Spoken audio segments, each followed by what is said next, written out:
இப்போ 7ஆம் இடத்தில் ராகு, 8ஆம் இடத்தில் சாட்டர்ன், இது அஷ்டம சனி. சார் இப்படி அடி வாங்கினா என்ன, அப்படி அடி வாங்கினா என்ன, மொத்தத்தில் அடிதானே. இது அடி மட்டும் இல்லை பிரதர், அஸ்திவாரமே ஆடி போனது, டோட்டலாகவே சீன் க்ளோஸ் ஆனது. எந்த இடத்துலுமே நம்மை நம்பித்தான் 4 பேர் அப்படிங்கிற மாதிரி இருந்த நிலைமையெல்லாம் போய் புஷ்ஷுன்னு போச்சு பிரதர். எப்படி இருந்தனா இப்படி ஆயிட்டேன் பிரதர். இப்படியெல்லாம் பிரச்சனை வருமா பிரதர்? இப்படியெல்லாம் அவமானத்தை நாம் சந்திப்போமா? அப்படிங்கிற அளவுக்கெல்லாம் சின்ன பின்னமாகிவிட்டேன். குறிப்பா அந்த 7ஆம் இடம் குறிகாட்டக்கூடிய திருமணத்துக்காக காத்திருந்த நபர்கள், திருமணத்தில் ஏமாந்த நபர்கள், நாங்க இப்படி இருக்கிறோம் அப்படி இருக்கிறோம் தொழிலதிபர்னு சொல்லி அங்க போய் பார்த்தா கடைசியில் ஒண்ணுமே இல்லாத ஒரு ஓட்டாண்டி பயலை கொண்டு வந்து மாப்பிள்ளைன்னு நிப்பாட்டி, ஒண்ணுமே படிக்காத பொண்ணு அந்த எக்ஸாமுக்கு படிச்சிருக்கு இந்த எக்ஸாமுக்கு படிச்சிருக்குன்னு மாத்தி எங்களை ஏமாத்தி நடுத்தரவில் எங்களை வந்து நிப்பாட்டியது இந்த சாட்டர்ன் கொடுத்த கண்டச்சனியும் அஷ்டம சனியும். இனி எங்களுக்கு விடியுமா அப்படின்னும் தெரியலை, பிரச்சனைகளுக்கு ஒரு முடிவு வருமா என்றும் தெரியவில்லை. இப்படி நல்லா வருத்தப்பட்ட இந்த சிம்ம ராசிக்காரர்கள், குறிப்பா அதுவும் அந்த பூர நட்சத்திர நபர்கள் சந்தித்த பிரச்சனை எல்லாம் நம்ம வெளியில சொன்னோம் அப்படின்னா இந்த மாதிரி எல்லாம் பிரச்சனைகள் வருமா? அவ்வளவு அடி இவர்கள் வாங்கி விட்டார்கள். உங்களை இது நாள் வரைக்கும் போட்டு சுருட்டின, மிதிச்ச, உங்களை போட்டு நல்லா குத்தின, ஏன் இன்னும் 2 பாக்ஸிங் விட்ட இந்த சாட்டனை குரு பார்க்கிறார். அப்போ சாட்டன் நீர்த்து போவார், செயல் இழப்பார், சாட்டனை சுருட்டி விடுவார் குரு பகவான் சொல்வதுதான் நிதர்சனமான உண்மை. என்ன லாபஸ்தானத்தை நோக்கி அந்த வக்ர குரு அப்படிங்கிறது நாம் மிகவும் பரபரப்பா சுறுசுறுப்பா எப்படியாவது ஒரு லாபத்தை அடைய வேண்டும் அப்படின்னு தான் நாம் பயணிப்போம். என்ன ஆகும்னா, சார் குரு வக்ரம், நாங்க தெருவுல நிக்கிறோம் அப்படின்னு சொன்னதெல்லாம் போய்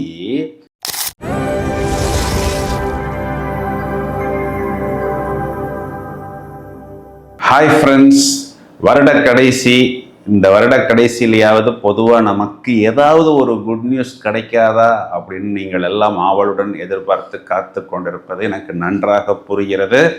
இப்போ குரு பயிற்சி, அதாவது இந்த அதிசார குரு பயிற்சி என்பது நடக்கவிருக்கிறது. இந்த அதிசார குரு பயிற்சியில் என்ன ஸ்பெஷல் அப்படின்னு பார்த்தோம்னா, குரு பகவான் தான் உச்சமடையக்கூடிய கடகராசியில் அக்டோபர் மாதம் 18ஆம் தேதி பயிற்சி அடைய இருக்கிறார். பஞ்ச மகா புருஷ யோகத்தில் இது அம்ச யோகம் அப்படிங்கிற ஒரு அமைப்பில் வருகிறது. முதல் தரமான ராஜயோகத்தை வாரி வழங்குவதற்கு குரு பகவான் தயாராக இருக்கிறார். இதில் என்ன ஒரு ஸ்பெஷாலிட்டி அப்படின்னா, குரு பகவான் உங்களது ராசிக்கு கேந்திரங்களில் வரும் பொழுது, அதாவது 1, 4, 7, 10 வீடுகளில் வரும் பொழுது இந்த ஹம்ச யோகம் என்பது பிரமாதமாக இங்கு வேலை செய்யும். இதையும் தவிர குரு பகவான் சனியை பார்க்க இருக்கிறார், தனது சொந்த வீட்டை பார்க்கிறார். மீன ராசியில் இருக்கக்கூடிய சனி பகவானை குரு பார்க்கும் பொழுது, இது நாள் வரைக்கும் எங்களை எல்லாம் சனி பகவான் சுருட்டிக்கிட்டு இருந்தார் சார் அப்படின்னு எல்லாம் வருத்தப்படக்கூடிய நபர்களுக்கு சனி பகவானை குரு பகவான் சுருட்ட போகிறார். தனது பார்வையால், 5ஆம் பார்வையால், 7ஆம் பார்வையால், 9ஆம் பார்வையால் விசேஷமான சுபபலன்களை குரு பகவான் பிரதானமாக கொடுக்க போகிறார். ஜோதிடத்தில் பரிகார கிரகம் அப்படின்னு பொதுவாகவே இந்த குருவைத்தான் சொல்லப்படுகிறது. இதைத்தான் குரு பார்க்க கோடி நன்மை அப்படிங்கிறதும். அக்டோபர் மாதம் 18ஆம் தேதி இந்த அதிசார குரு பயிற்சி தொடங்கி டிசம்பர் மாதம் 12ஆம் தேதி வரை கடகராசியில் நடைபெற இருக்கிறது. ஒரு 22 நாள் உச்சபலத்துக்கு பிறகு குரு பகவான் வக்கரமடைய போகிறார். அப்போ கடகமனையிலேயே குரு பகவான் வக்கரமடைகிறார். இந்த வக்கரம் அப்படின்னா என்ன அப்படின்னா, ஒரு கிரகம் பின்னோக்கி நகர்வது, அதாவது இயல்புக்கு மாறிய நிலை. இப்போ குரு வக்கரம் அப்படின்னா என்னன்னா, நான் எப்படி வேணா சம்பாதிப்பேன், நான் சம்பாதிச்சா எனக்கு அது போரும். அதாவது எதிர் திசையில் பயணிக்கும் பொழுது ராகு கேதுவை பிரதான தலைவர்களாக எடுத்துக்கொண்டு இந்த குரு பகவான் குறிக்கக்கூடிய காரகத்துவமே நிதி தான். பெரும் நிதியை குரு பகவான் குறிக்கிறார். எப்படி வேணாலும் நான் சம்பாதித்து விடுவேன், எனக்கு அந்த சம்பாதிப்பது மட்டும்தான் முக்கியம், எப்படி வேணாலும் நான் கோல்டு வாங்கிடுவேன், அந்த தங்கத்தை வாங்குவது தான் எனக்கு பிரதானம் அப்படிங்கிறது தான் குரு பகவான் வக்ரம். சார் நீங்கள் சொல்கிறதெல்லாம் பார்த்தா குரு பகவான் நேர்கதியில் இருப்பதை விட வக்ரகதியில் இருப்பது தான் கேட்பதற்கு நன்றாக இருக்கிறது, இப்படியே இருக்கட்டுமே அப்படின்னெல்லாம் நீங்கள் சொல்வது எனக்கு புரிகிறது. இந்த அதிசார குருவின் பலன், வக்ர குருவின் பலன் கடகராசியில் அமர்ந்து பார்வை பலத்தால் உங்களை மேலும் மேலும் தூக்கி கொடுக்க போகிறதா, இல்லை யாரையாவது எங்கேயாவது தள்ளிவிட போகிறதா அப்படிங்கிறத இப்பொழுது விவரமாக காண்போம். சிம்ம ராசிக்கு பலன் சொல்வதற்கு ரொம்ப நேரமாக காத்து கொண்டிருக்கிறேன். ஏன் அப்படின்னா, இதுக்கு முன்னாடி அஷ்டம ராகு, 7ல் சனி, கண்டச்சனி. இப்போ 7ஆம் இடத்தில் ராகு, 8ஆம் இடத்தில் சாட்டர்ன். இது அஷ்டம சனி. சார் இப்படி அடி வாங்கினா என்ன, அப்படி அடி வாங்கினா என்ன, மொத்தத்தில் அடிதானே. இது அடி மட்டும் இல்லை பிரதர், அஸ்திவாரமே ஆடி போனது, டோட்டலாகவே சீன் க்ளோஸ் ஆனது, பேனிக் ஆனது. சிம்மராசிக்காரங்க அப்படின்னாவே பொதுவாகவே கெத்தாக இருக்கக்கூடியவர்கள். சூரியன் பிரகாசமாக ஒரு ஒளி வீசக்கூடிய தேஜஸாக இருக்கக்கூடிய நபர்கள். எந்த இடத்துலுமே நம்மை நம்பித்தான் 4 பேர் அப்படிங்கிற மாதிரி இருந்த நிலைமையெல்லாம் போய் புஷ்ஷுன்னு போச்சு பிரதர். எப்படி இருந்தனா இப்படி ஆயிட்டேன் பிரதர், இப்படியெல்லாம் பிரச்சனை வருமா பிரதர், இப்படியெல்லாம் அவமானத்தை நாம் சந்திப்போமா அப்படிங்கிற அளவுக்கெல்லாம் சின்ன பின்னமாகிவிட்டேன். ஒரு இன்க்ரிமெண்ட் வரும், ஒரு ப்ரமோஷன் வரும், வரலன்னாலும் பரவாயில்ல பிரதர், ஏதோ இந்த இஎம்ஐ எல்லாம் கட்டின பிறகு ஒரு வாய்க்கும் வயிற்றுக்கும் ஒரு வாழ்க்கை வாழ்ந்துக்கிட்டு இருந்தேன். டோட்டலாக ஒரு நைட்டில் வேலை போச்சுன்னு சொல்லிட்டாங்க. ஆனால் கடன் மட்டும் மேலும் மேலும் அதிகரித்தது.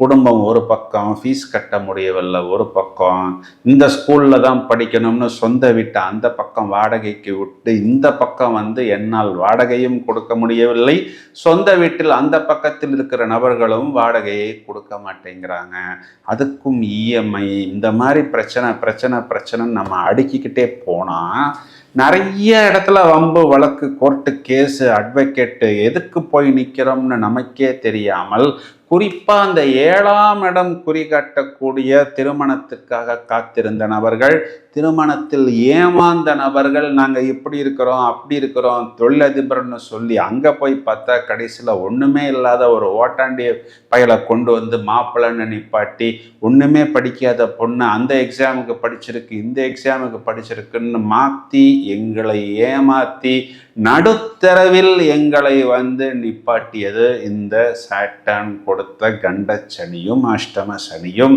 எங்களுக்கு ப்ளஸ்ஸே வேண்டாம் பிரதர், இயல்பா எங்களுக்கு நடப்பது நடந்தாலே போதும் அப்படின்னு சிம்ம ராசிக்காரர்கள் இனி எங்களுக்கு விடியுமா அப்படின்னும் தெரியலை, பிரச்சனைகளுக்கு ஒரு முடிவு வருமா என்றும் தெரியவில்லை.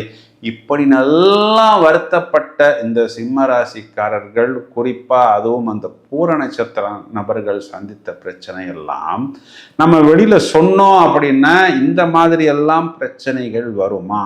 அவ்வளவு அடி இவர்கள் வாங்கிவிட்டார்கள். இப்போ இந்த 11ஆம் இடத்திலிருந்து குரு பகவான் 12ஆம் வீட்டுக்கு வரப்போகிறதே, இது மேலும் ஒரு குண்டை தூக்கி போட போகிறதா அப்படின்னு நம்ம டீட்டெயிலாக யோசித்து பார்த்தோம் அப்படின்னா, 12ஆம் இடத்தில் குரு பகவான் உச்சமடைய போகிறது. இந்த உச்சபலம் அப்படிங்கிறது ஒரு 22 நாள் தான். அதன் பிறகு குரு பகவான் வக்ரம். இப்போ கடகமனையில் குரு பகவான் டிசம்பர் மாதம் 6ஆம் தேதி வரை பயணிக்கிறார். இவர் என்ன பண்ண போகிறார் அப்படின்னா, இவர் உங்களுக்கு 8ஆம் வீடுன்னு சொல்லக்கூடிய அஷ்டமஸ்தானத்தை பார்க்கிறார். உங்களை இது நாள் வரைக்கும் போட்டு சுருட்டின, மிதிச்ச, உங்களை போட்டு நல்லா குத்தின, ஏன் இன்னும் 2 பாக்ஸிங்கை விட்ட இந்த சாட்டனை குரு பார்க்கிறார். அப்போ சாட்டன் நீர்த்து போவார், செயல் இழப்பார், சாட்டனை சுருட்டி விடுவார் குரு பகவான் சொல்வதுதான் நிதர்சனமான உண்மை. அப்போ என்ன நடக்கும் அப்படின்னா, இந்த சனி பகவான் இது நாள் வரை நமக்கு கொடுத்த அந்த கஷ்டத்தையும் வேதனையையும் வலியையும் கொடுக்க மாட்டார். அப்போ நமக்கு பிரச்சனை இல்லை. வம்பு வழக்குக்கு தீர்வு, அவமானத்துக்கு தீர்வு, கடனுக்கு தீர்வு, நோய் எதிரிக்கு தீர்வு, ஏதோ ஒரு விஷயத்தை நாம் மாற்றி யோசித்து மாற்றி செய்து அதன் மூலம் ஒரு தீர்வு கிடைக்கும் அப்படிங்கிறது நிதர்சனமான உண்மை. குரு அதிசார பயிற்சியில நேர்முகமா பயணிக்க போகக்கூடிய அந்த 23 நாளைக்கு பிறகு அந்த குரு வக்ரம் அப்படிங்கிறது மார்ச் மாதம் வரை அது கடகமனையிலும் பிறகு மிதுனமனையிலும் இருக்கிறது. இது காலகட்டங்கள்ல நமக்கு ஒரு நல்ல ஜாக்பாட் என்று எடுத்துக்கொள்ள வேண்டும். ஏன்னா லாபஸ்தானத்தை நோக்கி அந்த வக்ர குரு அப்படிங்கிறது நாம் மிகவும் பரபரப்பா சுறுசுறுப்பா எப்படியாவது ஒரு லாபத்தை அடைய வேண்டும் அப்படின்னு தான் நாம் பயணிப்போம். என்ன ஆகும்னா, சார் குரு வக்ரம், நாங்க தெருவில் நிற்கிறோம் அப்படின்னு சொன்னதெல்லாம் போய் நாம் அந்த லாபத்தை ஈட்ட வேண்டும் அப்படின்னு 24/7 அயராமல் உழைப்போம்.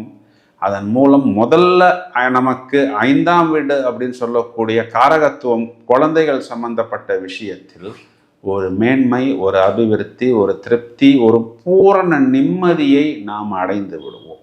அதன் பிறகு நமக்கு 8ஆம் வீடு அப்படின்னு சொல்லக்கூடிய அவமானங்கள் தோல்விகளிலிருந்து விடுதலை, 11ஆம் இடம் என்று சொல்லக்கூடிய நினைத்த காரியத்தில் வெற்றி, லாபம் ஈட்டுவது, இது அனைத்துமே நமக்கு பூரணமாக ஏற்படக்கூடிய அமைப்பு என்று எடுத்துக்கொள்வோம்.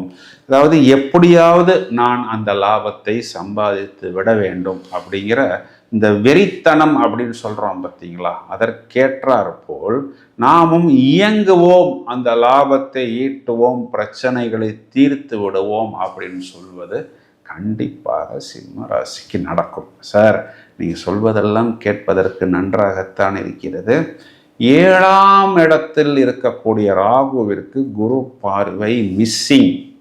இதற்கு ஏதாவது ஒன்று யோசிச்சு சொல்லுங்க சார் அப்படின்னு சொன்னால், இந்த ஒரு விஷயத்தில் கவனமாக இருக்க வேண்டும். எப்போ அப்படின்னா, 18/10 முதல் டிசம்பர் 6 வரை 7ஆம் இடத்தில் இருக்கக்கூடிய ராகுவிற்கு குரு பார்வை இல்லை.